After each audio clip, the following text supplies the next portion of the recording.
अथ श्रीस्कान्दपुराणोक्त श्रीलक्ष्मीसहस्रनामस्तोत्रम् नाम्नां सहस्रं च ब्रूहि गार्ग्य महामते महालक्ष्म्या महादेव्या भुक्तिमुक्त्यर्थसिद्धये। गार्ग्य उवाच सनत्कुमारमासीनं द्वादशादित्यसन्निभम् अपृच्छन् योगिनो भक्त्या योगिनामार्थसिद्धये सर्वलौकिककर्मभ्यो विमुक्तानां हिताय वै भुक्तिमुक्तिप्रदं जप्यम् अनुब्रूहि दयानिधे। सनत्कुमार भगवन् सर्वज्ञोऽसि विशेषतः आस्तिक्यसिद्धये नृणां क्षिप्रधर्मार्थसाधनं चिन्तयन्ति मानवः सर्वे धनाभावेन केवलं सिद्ध्यन्ति धनिधोऽन्यस्य नैव धर्मार्थकामनाः दारिद्र्यध्वंसिनी नाम केन विद्या प्रकीर्तिता केन वा ब्रह्मविद्यापि केन मृत्युविनाशिनी सर्वासां सारभूतैका विद्यानां केन कीर्तिता प्रत्यक्षसिद्धिदा ब्रह्मन् तामाचक्ष्वदयानिधे। सनत्कुमार उवाच साधुपुष्टं महाभागः सर्वलोकहितैषिणः महतामेष धर्मश्च नान्येषामिति मे मतिः ब्रह्म विष्णु महादेव महेन्द्रादिमहात्मभिः सम्प्रोक्तं कथयाम्यद्य लक्ष्मीनामसहस्रकम् यस्योच्चारणमात्रेण दारिद्र्यान्मुच्यते नरः किं पुनस्तज्जपाज्जापि सर्वेष्टार्थानवाप्नुयात्। अस्य श्रीर्लक्ष्मीर्दिव्यसहस्रनामस्तोत्रमहामन्त्रस्य आनन्दकर्दमचिक्लीतेन्दिरासुतादयो महात्मनो महर्षयः अनुष्टुप्छन्दः विष्णुमायाशक्तिः महालक्ष्मीः परा देवता श्रीमहालक्ष्मी प्रसादद्वारा सर्वेष्टार्थसिद्ध्यर्थे जपे विनियोगः। अथ ध्यानम् पद्मनाभप्रियां देवीं पद्माक्षीं पद्मवासिनीं पद्मवक्त्रां पद्महस्तां वन्दे पद्मामहर्निशम् पूर्णेन्दुवदनां दिव्यरत्नाभरणभूषितां वरदाभयहस्ताढ्यां ध्याये चन्द्रसहोदरीम् इच्छारूपां भगवतः सच्चिदानन्दरूपिणीं सर्वज्ञां सर्वजननीं विष्णुवक्षस्थलालयां दयालुमनिशं ध्यायेत् सुखसिद्धिस्वरूपिणीम्। अथ श्रीलक्ष्मीसहस्रनामस्तोत्रम् नित्यागतानन्तनित्यानन्दिनी जनरञ्जनी नित्यप्रकाशिनी चैव स्वप्रकाशस्वरूपिणी महालक्ष्मीर्महाकाली महाकन्या सरस्वती भोगवैभवसन्धात्री भक्तानुग्रहकारिणी ईशावास्या महामाया महादेवी महेश्वरी फुल्लेका परमाशक्तिर्मातृका बीजरूपिणी नित्यानन्दा नित्यबोधा नादिनी जनमोदिनी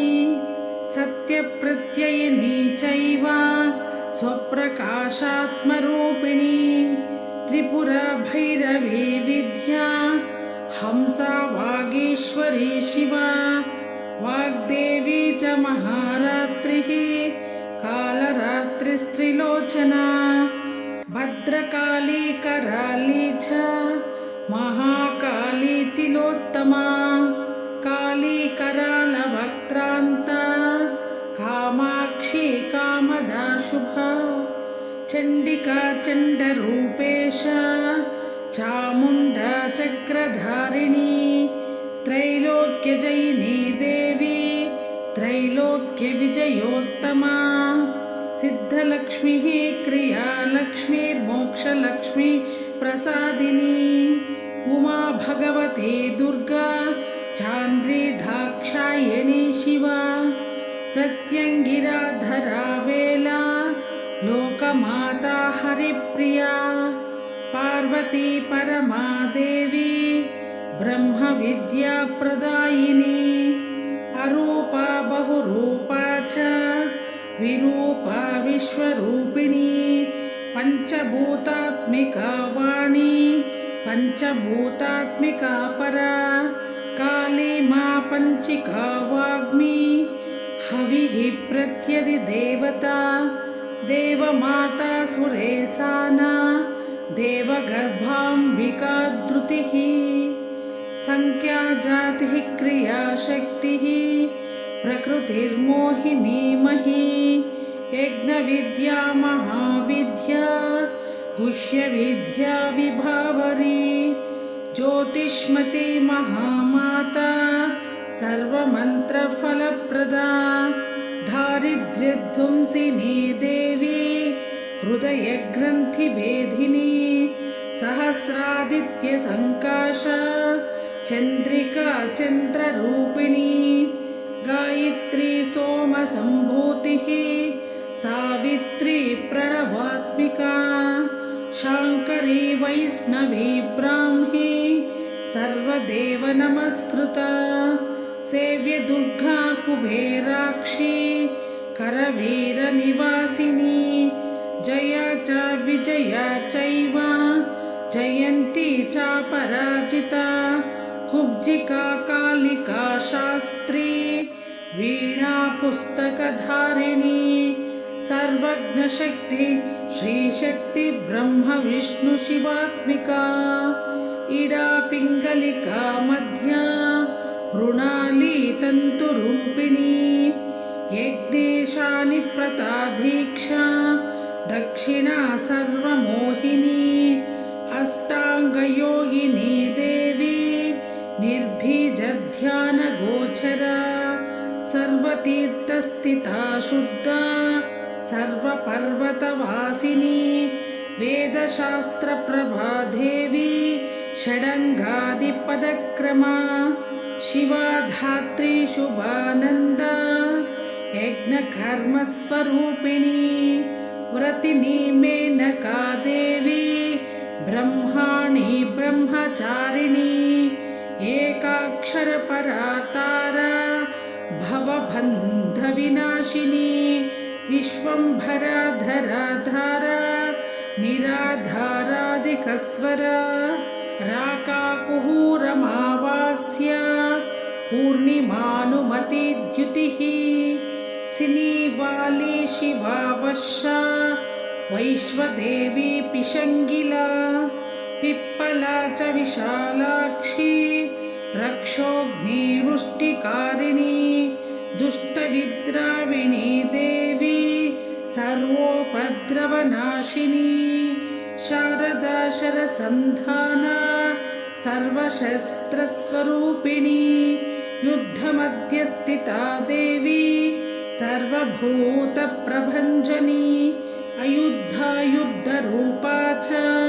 शान्ता शान्तिस्वरूपिणी गंगा सरस्वती वेणी यमुना नर्मदा पगा समुद्रवसना वास ब्रह्माण्डश्रेणिमेखला पञ्चवक्त्राधशभुजा शुद्धस्फटिकसन्निभा रक्ता कृष्णासिता पीता सर्ववर्णा निरीश्वरी कालिका चक्रिका देवी सत्या तु भटुका स्थिता तरुणी वारुणी नारी ज्येष्ठा देवी सुरेश्वरी विश्वंभरधरा कर्त्री गलार्गलविभञ्जनी सन्ध्या रात्रिद्रिवा ज्योत्स्ना कलाकाष्ठा निमेषिका उर्वी कात्यायिनी शुभ्रा संसारार्णवतारिणी कपिला कीलिका शोका मल्लिका नवमल्लिका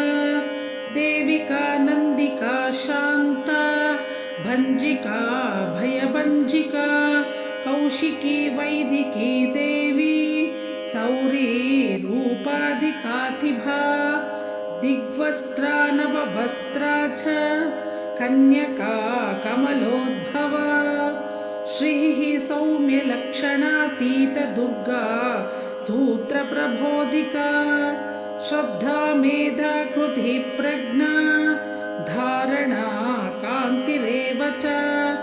श्रुतिः स्मृतिर्दुतिर्धन्या भूतिरिष्टर्मनीषिणी विरक्तिर्व्यापिनी माया सर्वमाया प्रभञ्जनी माहेन्द्री मन्त्रिणी सिंही चेन्द्रजालस्वरूपिणी अवस्थात्रय निर्मुक्ता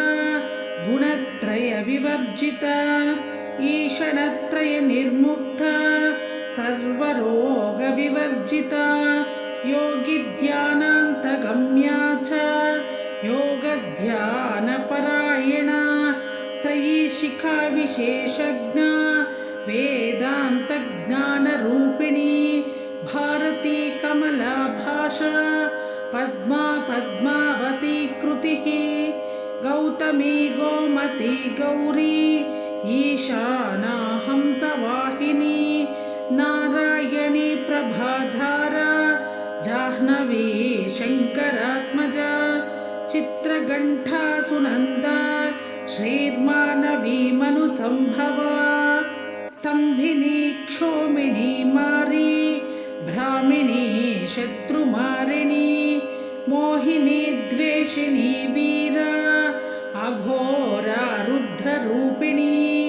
रुद्रैकादशिनी पुण्या कल्याणी लाभकारिणी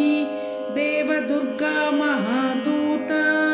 स्वप्नदुर्गा स्थभैरवी सूर्यचन्द्राग्निरूपा च ग्रहनक्षत्ररूपिणी बिन्दुनादकलातीता बिन्दुनादकलात्मिका दशवायुजयाकारा कला षोडशसंयुता काश्यपी कमला देवी नादचक्रनिवासिनी मृडाधारा स्थिरा गुह्या देविका चक्ररूपिणी अविद्या शार्वरी भुञ्जा जम्बासुरनिबर्हिणी श्रीकाया श्रीकला शुभ्रा कर्मनिर्मूलकारिणी आदिलक्ष्मीर्गुणाधारा पञ्चब्रह्मात्मिका परा श्रुतिब्रह्ममुखा वासा सर्वसम्पत्तिरूपिणी मृतसञ्जीवनी मैत्री कामिनी कामवर्जिता निर्वाणमार्गदा देवी हंसिनी काशिका क्षमा सपर्या गुणिनी भिन्ना निर्गुणा खण्डिता शुभा स्वामिनी वेदिनी शक्या शाम्बरी चक्रधारिणी दण्डिनी मुण्डिनी व्याघ्री शिखिनी सोमसंहतिः चिन्तामणिच्चिदानन्द पञ्चबाणाग्रबोधिनी बाणश्रेणिः सहस्राक्षी सहस्रभुजपादुका सन्ध्यावलिस्त्रिसन्ध्याख्या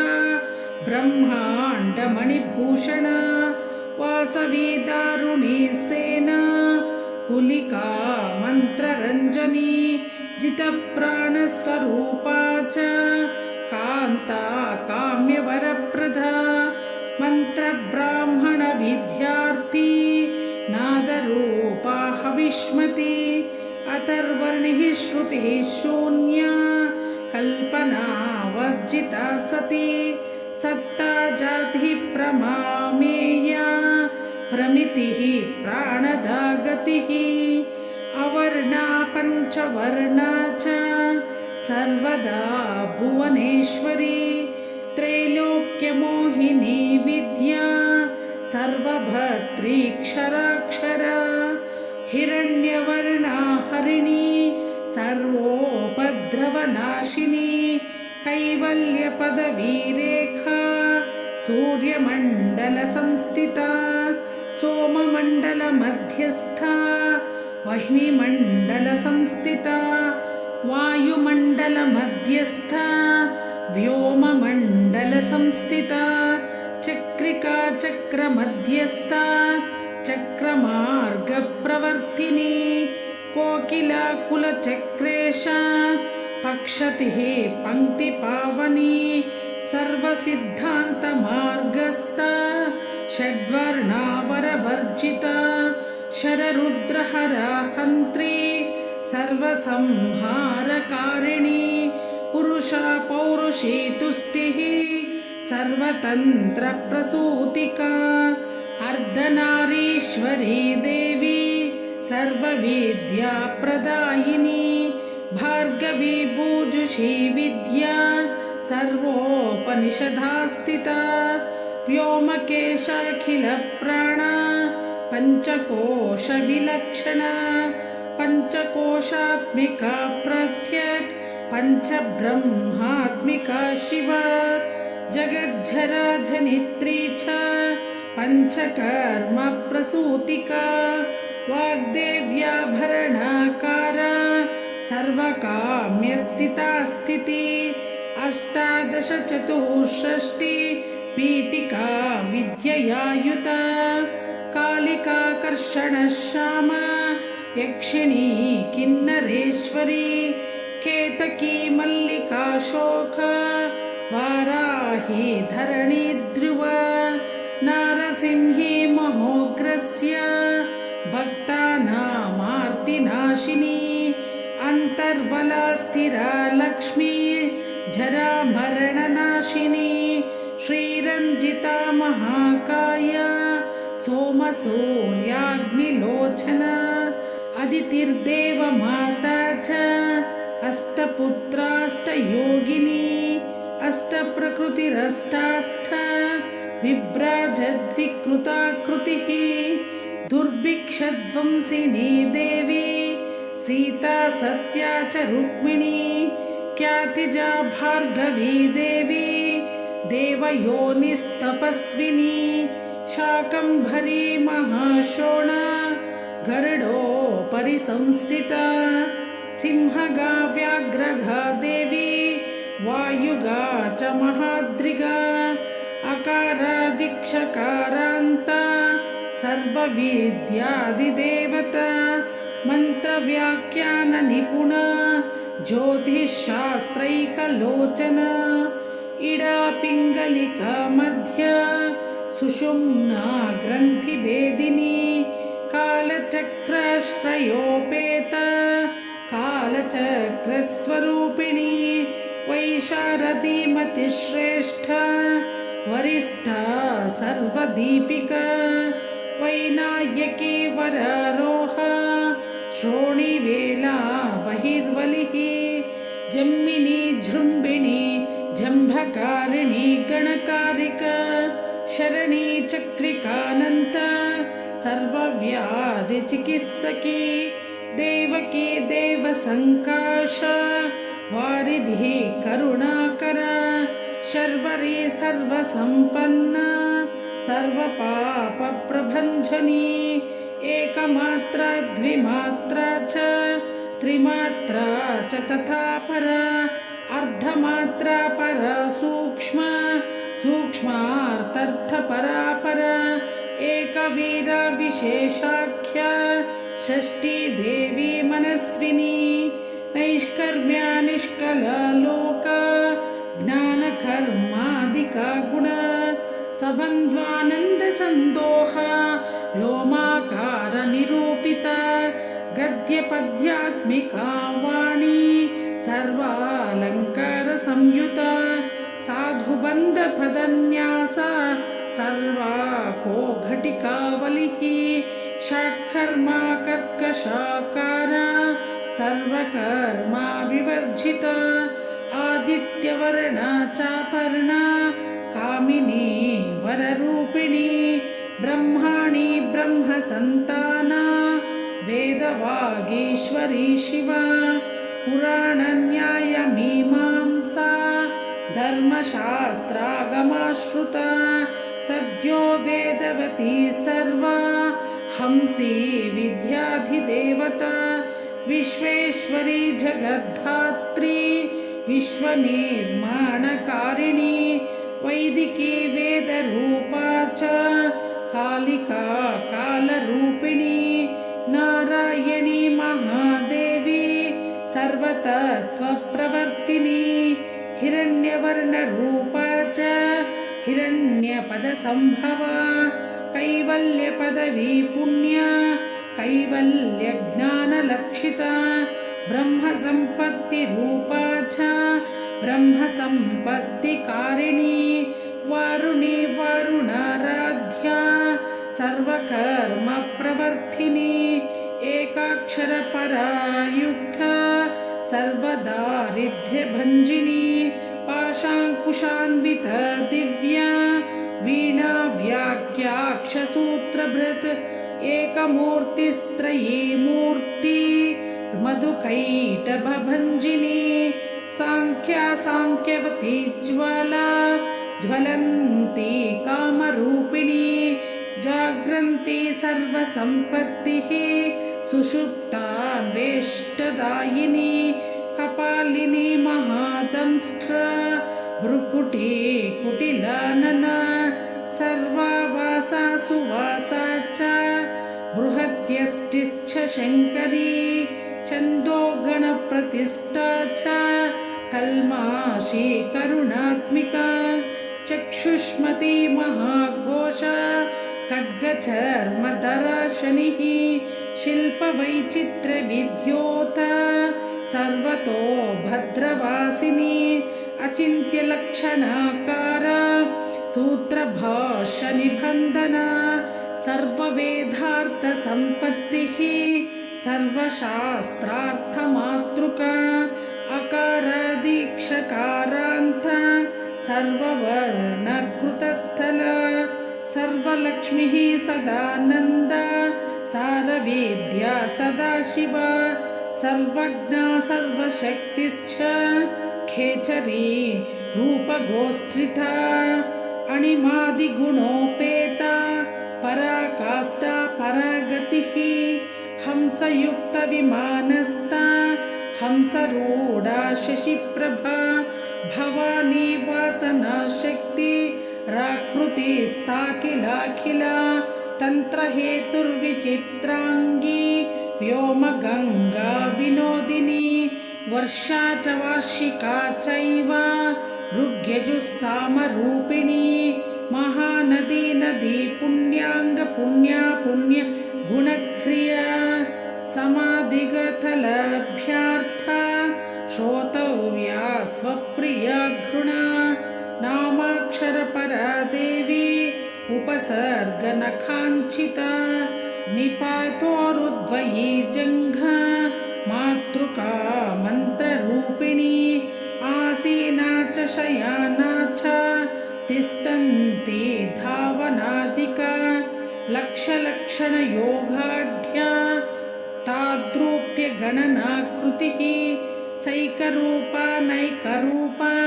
सेन्दुरूपा तदाकृतिः समासतद्धिताकार विभक्ति वचनात्मिका स्वाहाकार स्वदाकार श्रीपत्यर्धाङ्गनन्दिनी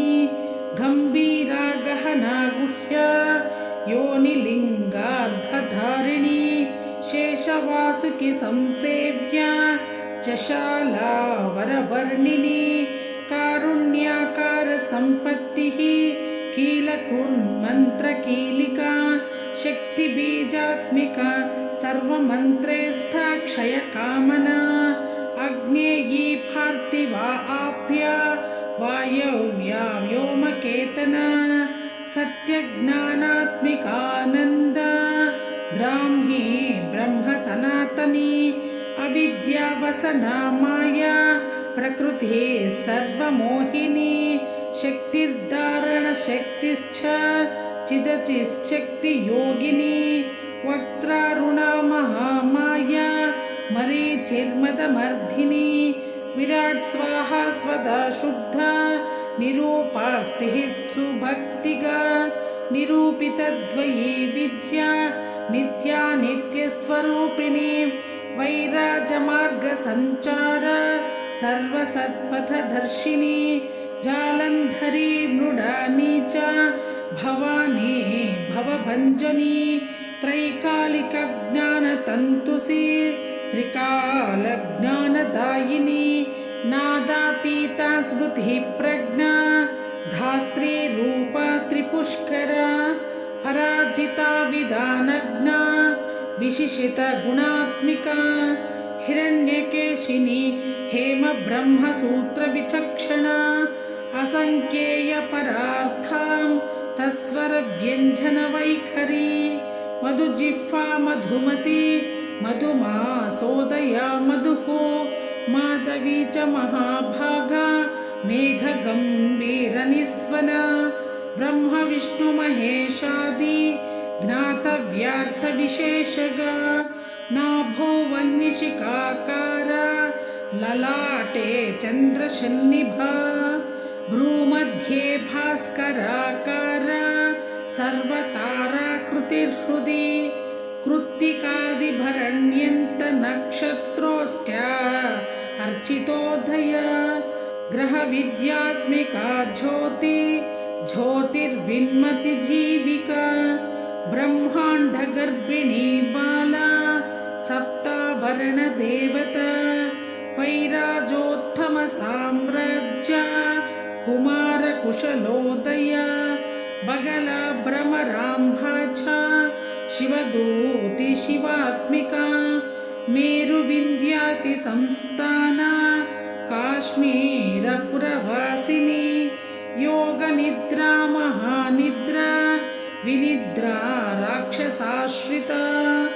सुवर्णदा महागङ्गा पञ्चाख्या पञ्चसम्मतिः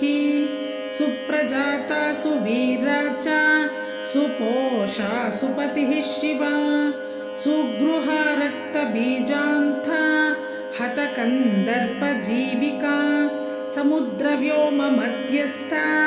समबिन्दुः समाश्रिता सौभाग्यरसजीवातुः सारासारविवेकदृक् त्रिवल्यादिसुपुष्टाङ्ग भारती भरताश्रितः नादब्रह्ममयी विद्या ज्ञानब्रह्ममयी परा ब्रह्मनाडी निरुक्तिश्च ब्रह्मकैवल्यसाधनं कालिकेयमहोदार वीर्यविक्रमरूपिणी वडवाग्निशिखा वक्त्र महाकवलतर्पण महाभूता महादर्प महासारा महाक्रतुः पञ्चभूतमहाग्रास पञ्चभूतादिदेवता सर्वप्रमाणसम्पत्तिः सर्वरोगप्रतिक्रिया ब्रह्माण्डान्तर्बहिर्व्याप्ता विष्णुवक्षो विभूषिणी शाङ्करी विधिवक्त्रास्था प्रवरा वरहेतुकी हेममाला शिखामाला त्रिशिखा पञ्चमोचना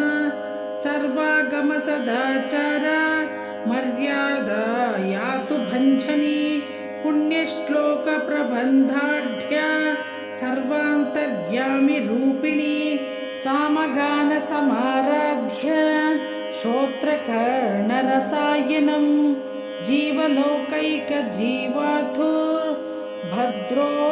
जीवलोकैकजीवातुर्भद्रोदरविलोकना तरित्कोटिलसत्कान्तिः तरुणी हरिसुन्दरी मीननेत्रा च सेन्द्राक्षी विशालाक्षी सुमङ्गला सर्वमङ्गलसम्पन्ना साक्षान्मङ्गलदेवता देहरुद्दीपिका दीप्तिर्जिह्मा पापप्रणाशिनी अर्धचन्द्रोल्लसन्द्रष्टा यज्ञवाटी विलासिनी महादुर्गा महोत्साहा महादेवा बलोदया डाकिनीढ्या शाकिनीढ्या साकिनीढ्या समस्तझट निरङ्कुशा नाकिवन्द्या षडाधाराधिदेवता भुवनज्ञानिः श्रेणी भुवनाकारवल्लरी शाश्वती शाश्वताकार लोकानुग्रहकारिणी सारसी मानसी हंसी हंसलोकप्रदायिनी चिन्मुद्रालङ्कृताकर कोटिसूर्यसमप्रभा सुखप्राणिः शिरोरेखा नददृष्टप्रदायिनी सर्वसाङ्कर्यदोषज्ञी ग्रहोपद्रवनाशिनी क्षुद्रजन्तुर्भयज्ञी च विषरोगादिभञ्जनी सदा शान्ता सदा शुद्धा गृहश्चिद्रनिवारिणी कलिदोषप्रशमनी कोलाहलपुरस्थिता गौरी काक्षणिकी मुख्या जगन्याकृतिवर्जिता माया विद्या मूलद्भूता वासवी विष्णुचेतना वादिनी वसुरूपा च वसुरत्नपरिच्छदा छान्दसी चन्द्रहृदया मन्त्रस्वच्छन्दभैरवी वनमाला वैजयन्ती पञ्चदेव्यायुधात्मिका पीताम्बरमयी चञ्चत्कौस्तुभ हरिकामिनी नित्या तथ्या रमा राम रमणी मृत्युभञ्जनी ज्येष्ठा काष्ठादनिष्ठान्ता शराङ्गी निर्गुणप्रिया मैत्रेया मित्रविन्दा च शेषकलाशया वाराणसी वासरता चार्यवर्तजनस्तुता जगदुत्पत्ति संस्थाना संहारत्रयकारणं त्वमम्ब विष्णु सर्वस्वं नमस्तेऽस्तु महेश्वरी नमस्ते सर्वलोकानां जनन्यै पुण्यमूर्तये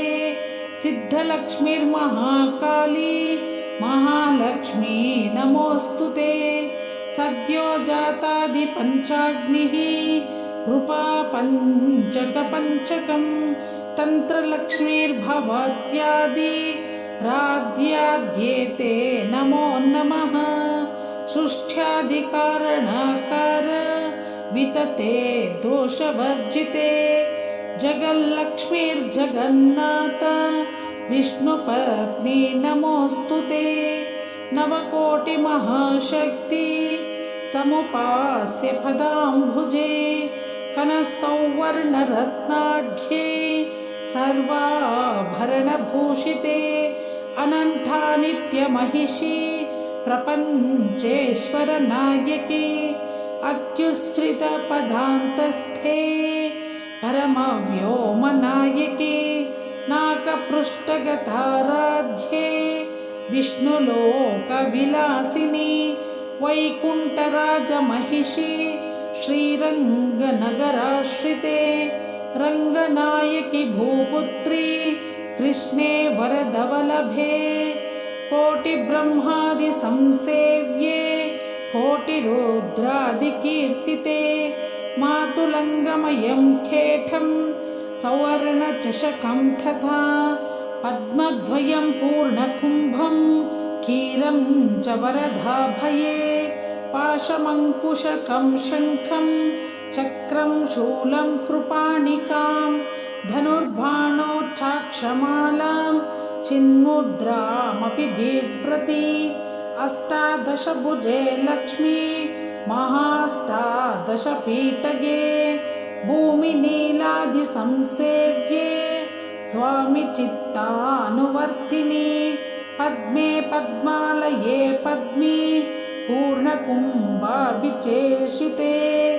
इन्द्ररेदिन्दिराभाक्षि क्षीरसागरकन्यके भार्गवी त्वं स्वतन्त्रेश्च वशीकृतजगत्पतिः मङ्गलं मङ्गलानात्वं देवतानां च देवता त्वमुत्तमोत्तमानां च त्वं श्रेयः परमामृतं धनधान्याभिवृद्धिश्च सार्वभौमसुखोश्चया आन्दोलिकादिसौभाग्यं मध्ये भाति महोदयः पुत्रपौत्राभिवृद्धिश्च विद्याभोगबलादिकम् आयुरारोग्यसम्पत्ति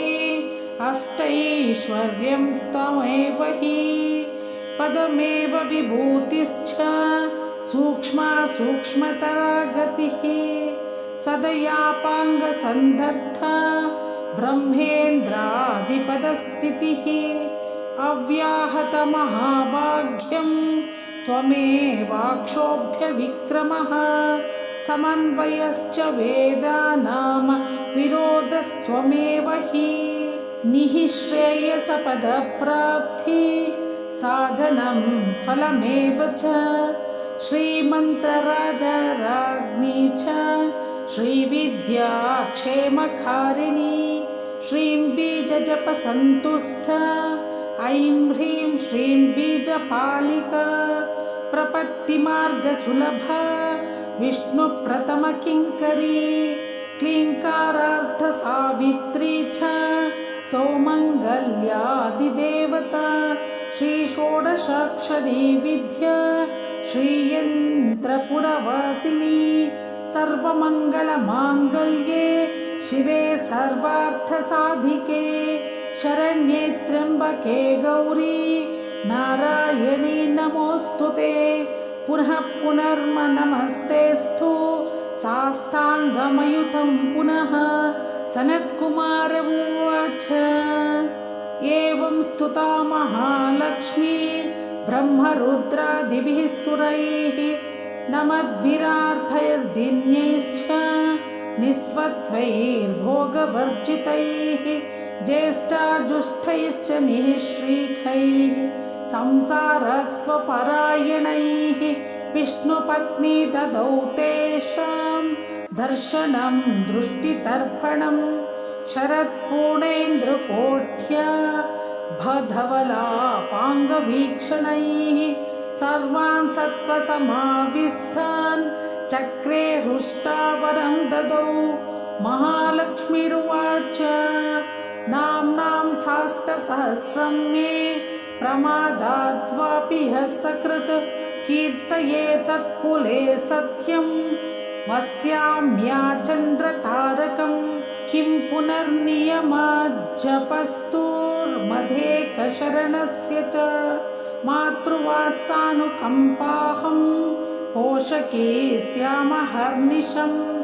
मन्नामस्तवतां लोके दुर्लभं नास्ति चिन्तितं मत्प्रसादेन सर्वेऽपि स्वस्वेष्टार्थमवाप्स्यथ लुप्तवैष्णवधर्मस्य मध्वत्वेष्वकीर्णिनः भक्तिप्रपतिहीनस्य वन्द्यो नाम्नां स्तवोऽपि मे तस्मादवश्यं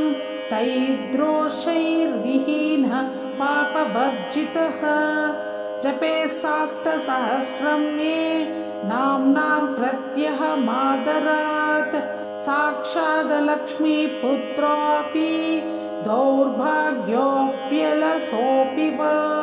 अप्रयत्नोऽपि मूढोऽपि विकलः पतितोऽपि च अवश्यं प्राप्नुयात् भाग्यं मत्प्रसादेन केवलं स्पृहेयमचिराद्धेव वरदानाय जापिनः ददामि सर्वमिष्टार्थं लक्ष्मीति स्मरतां ध्रुवं सनत्कुमार उवाच इत्युक्त्वान्तर्दते लक्ष्मीर्वैष्णवी भगवत्कला इष्टापूर्थं च सुकृतं भागधेयं च चिन्तितं स्वं स्वं स्थानं च भोगं च विजयं लेभिरे सुराः तदेतत् प्रवदाम्यद्य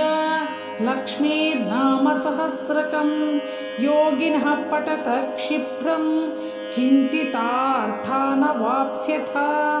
गार्ग्य उवाच सनत्कुमारो योगीन्द्र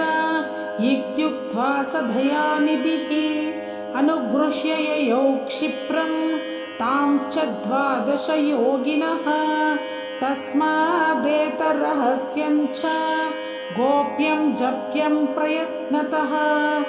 अष्टम्यां च चतुर्दश्यां नवाभ्यां भृगुवासरे पौर्णमास्याममायां च पर्वकाले विशेषतः जपेद्वा नित्यकार्येषु सर्वान् कामान् वाप्नुयात् इति स्कान्धपुराणोक्त श्रीलक्ष्मीसहस्रनामस्तोत्रं सम्पूर्णम्।